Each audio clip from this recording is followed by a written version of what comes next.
Good morning, channel friends. I couldn't wait to find the right piece to create a restyling with this fantastic transfer. Actually, it's a very unique design and I want to show you how it looks applied in a more modern way. That's because, in my opinion, straight out of the packaging it doesn't really do it justice, but I truly think it's stunning. That's why I chose this chest of drawers to try and modernize it, because it really has some very beautiful and elegant shapes, but the color and perhaps the finish are a bit heavy, a bit old-fashioned.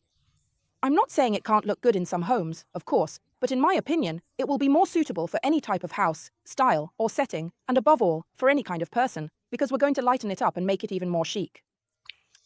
Franco, what do you think? Shall we start?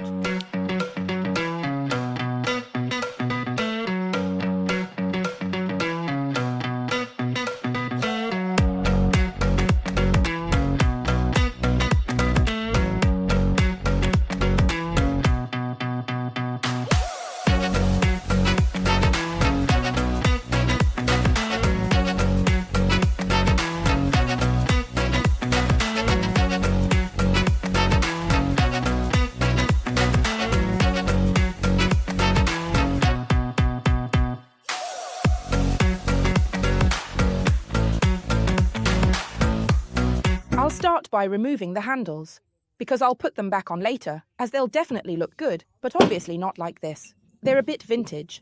They're very beautiful handles, and they're removed in a very clever way, because inside there's actually a little round bolt, really cute, which just needs to be unscrewed. And the handles are removed. There we go. Now I'll take it and set it aside, but first I'll screw it back in. That way I won't lose any of the pieces. On this lovely piece of furniture, I'm going to remove the protective varnish, which is a bit shiny and dark, but only on the first two drawers, which are also the smallest ones. This is an aesthetic choice, because I really want it to have this, let's say, lightness on the top part of the furniture. However, I'll paint the rest. I also like to bring out this natural look. Underneath there's a sort of briar wood. But I'll understand once I remove everything. I use my paint stripper and be careful about this. There are some pieces of furniture that have a polyurethane finish, which is a kind of plastic, so it's not actually paint.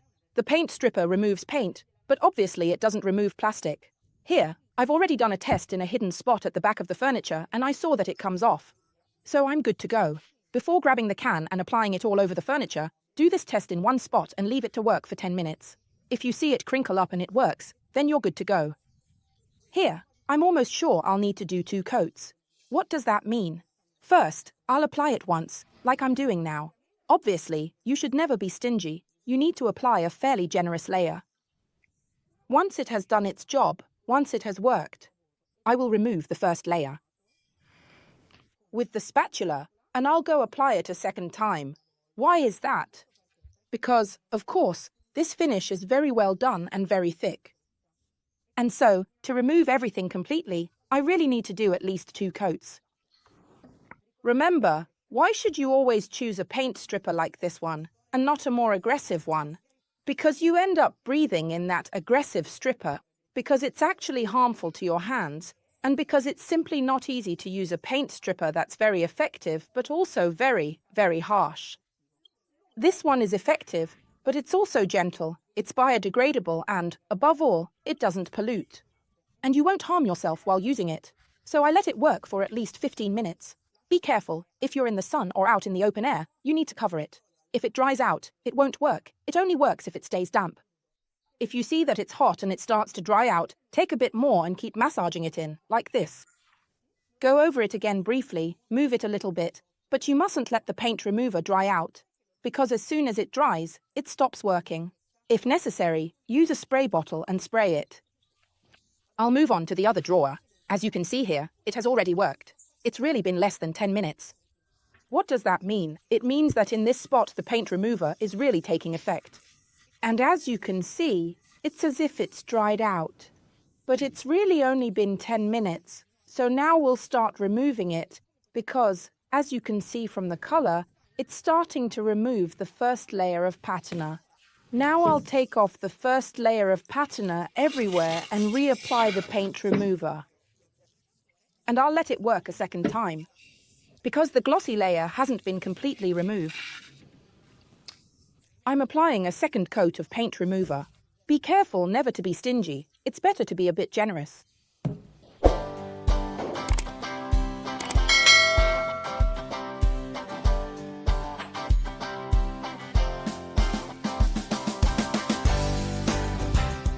I remove the paint remover. As you can see, it's still soft, it hasn't dried out, but look how yellow it is. This means it has removed another good amount of the plastic finish.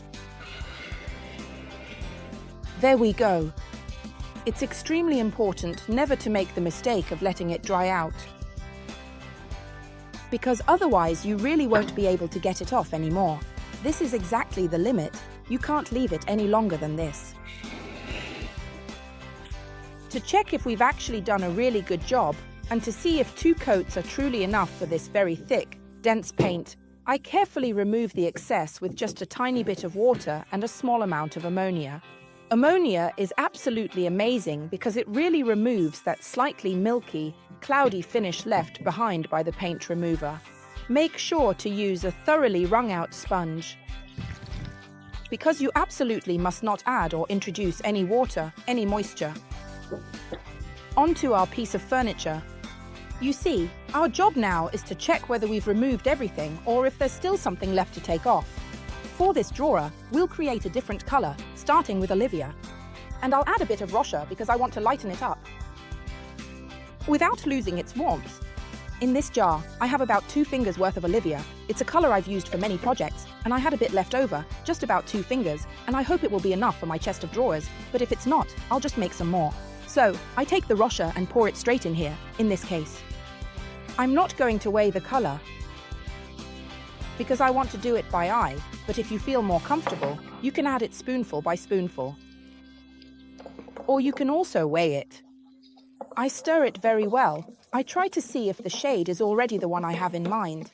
And always remember that when it dries, the color changes slightly. The part, let's say, that you now see while it's wet, will become much stronger, much more intense. So please, be careful. I'm adding a bit more because it's still a little too dark. Let's try. The color I've created is perfect. Look how lovely and soft it is, like a delicate, creamy mousse. It's a bit like the underside of a sage leaf. I say underside because you know that sage has several colors. Anyway, today I'm taking advantage of this lovely chest of drawers, smooth and shiny, to show you how to make the best use of a short pile roller. Because many of you think that using a roller always leaves marks, especially when you have a smooth piece of furniture, but that's not the case. I assure you it turns out really velvety and flawless. There are tricks to it, of course. First of all, the right temperature. It's very hot right now. So you need to be careful not to rush and avoid doing it during the hottest hours. And then, above all, you need to use this roller properly. If you're a bit thrifty and perhaps anxious, not wanting to use too much paint, be careful, because if you wring out this roller and press it, you'll end up using twice as much. You need to be careful and understand that the roller should never be pressed down, because if you press it, it leaves marks and then you'll have to apply another full coat to cover everything. So you actually get the exact opposite result to what you're aiming for. You take the roller, run it under water, dampen it and then wrap it in a towel, squeezing it out thoroughly. I also use a brush, Mi Vogliano Tut, and I use a short pile roller, Cel Ho Corto, and I load my roller well. Obviously, I won't repeat that our bar has already been done on the furniture. You know this very well, and you also know that paint sticks to everything, but it's essential to thoroughly degrease the surface. Roll. I start from the center, I go here. I mustn't press down, I just guide the roller forwards and backwards. That's it. I'm not taking this color to do anything else. Besides, the roller is empty, it has nothing left to give, so I load it up again. I go here and load it up again. I leave it fairly loaded, start again from the center, forwards and backwards, so I spread it out evenly. And voila! This way I also remove the 2 stripes that are merging together. But be careful. Today, I don't just want to leave the coverage as it is with the roller, but I want to make it really beautiful, velvety, almost as if it were raw wood underneath. So, quickly, I take my brush, dip it a little into the paint, drain it, and apply it like this. In this way, I'm not painting, I'm just creating a texture.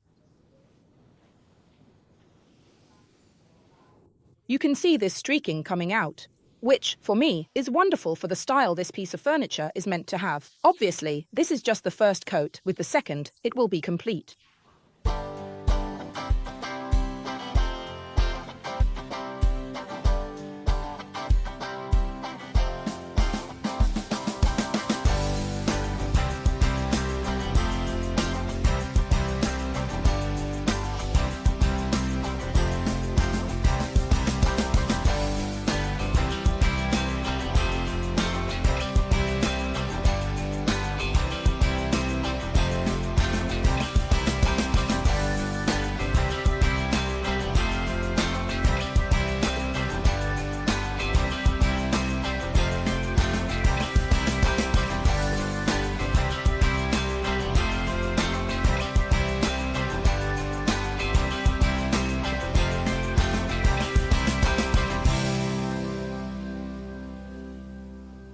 For the second coat everywhere, I use the roller and my brush again, starting once more from the center. As you can see, the second coat is truly amazing, all-encompassing, and of course I go over it with the brush as well, because I want to keep this beautiful texture that somewhat imitates a lovely raw wood. There we go. I go over it straight away while the paint is still very wet on the surface, so it obviously mustn't dry, otherwise I wouldn't get this effect anymore. And I get a really nice, pronounced groove. It really looks like raw wood. I carry on. Let's move on to the protective coat, because 2 coats of paint are perfectly dry and have evened out the tone across the whole piece of furniture. A matte protective finish, which I really like, and I'm already applying a coat now, even before decorating. This way, I'll have a beautiful, protected, smooth surface, and I can easily do all my touch-ups and work on it in the future. I've already got a tray, a roller. I've put in the short pile roller and grabbed a Maggie brush, which will help me achieve an even smoother application of the matte protective coating. The special feature of the matte protective coating is that it's invisible. It protects, but you can't see it at all. So, once it dries, you won't even remember you've applied it, unless you were the one who did it. Anyway, let's get started. I gently apply the protective coating over the entire surface, doing exactly as I did before. Because I don't want to lose the brush finished effect, so with my Maggie brush, I smooth the surface, like this. Obviously, you need to spread it out, but not too much, because we don't want to remove too much product. There we go. I reload the roller and carry on. With the roller, I start from the first section of protective coating I just applied. And with the Maggie brush, I smooth the surface. In this way, I go straight and create these grooves that look like raw wood. I've prepared my chest of drawers, which is nice and dry, because now I'm going to apply our new transfer, Sunlit Serenade. It has different shades of yellow, which I really liked a lot, paired with a fresh green tone, because usually shades like these are suitable for all seasons, but even more so in transitional periods, like spring and summer. The drawers, not by chance, are warm-toned. They're not a cold brown that would clash with the transfer. And at this point, I wanted to bring out the craftsmanship that was in the wood. If you pay attention, the edges and the inlay part come out in a very warm way, because they are different types of wood used for the inlay, especially in the corners. In my opinion, it really picks up the tone of the transfer as well. Actually, I was expecting a lighter tone, but now that they have this warm reddish hue, they look even better. Not all the details of this chest of drawers were chosen at random.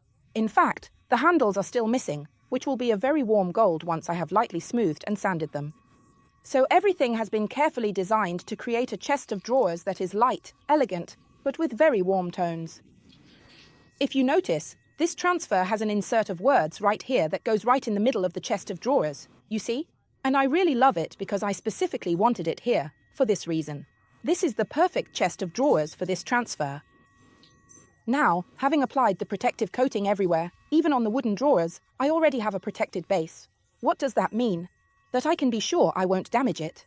So, please remember, whenever you want to apply a transfer, always put a coat of protective varnish underneath and then a coat on top. Never put 2 coats of protective coating on the transfer, otherwise it will wrinkle. Now I'll have to measure carefully to make sure it's perfectly centered. And voila, I make it stick with my little wooden stick. I apply the whole design.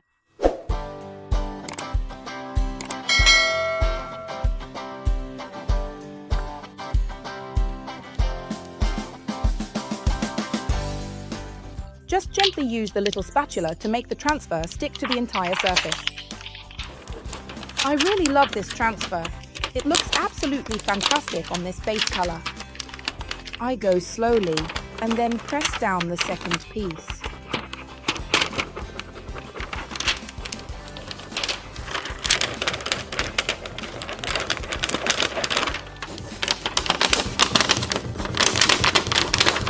This lovely handle will be perfect. You just need to do this with very fine sandpaper. I've got a 320 grit and I sand very well the whole handle. I remove the top layer of oxidation and dirt.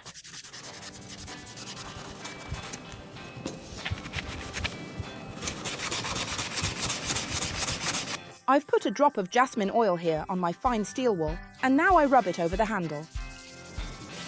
It gives it a shine.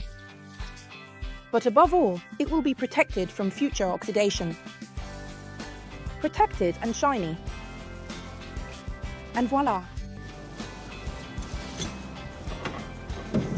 Beautiful, isn't it? Do you like it? Now I'll set it up in its place and show it to you. This restyling is finished as well. I'd like to take credit for having designed everything on this piece of furniture, but we do deserve a little credit for choosing the right piece to restyle, because in reality, the inspiration came from a photo I saw on the redesign page.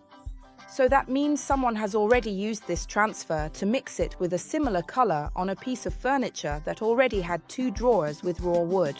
Or 1 drawer, I can't remember. This is to say that we can always take inspiration from the tutorials we see online and make them our own.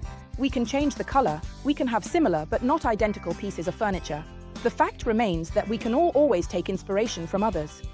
However, one important thing is to follow the guidelines, to follow the procedures, because that really makes a difference. But above all, use quality products like Magic Paint, because not all products are the same, not all paints are the same.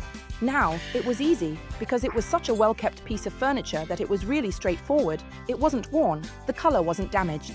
I really painted it easily, it adhered straight away, and we stripped it quickly. What more could you want? Upcycling a piece of furniture like this is really easy, so give it a try. Of course, let me know in the comments if you liked this piece, and if you'd like to see more like this. And remember that Magic Paint is only available from official Magic Paint retailers, which you can find on the website magicpaint.it, listed by region. And if you can't get to a retailer because it's too far away, you'll find it on the only Italian website that sells it, which is elisahome.com. You'll never find it on other sites or on Amazon. Goodbye.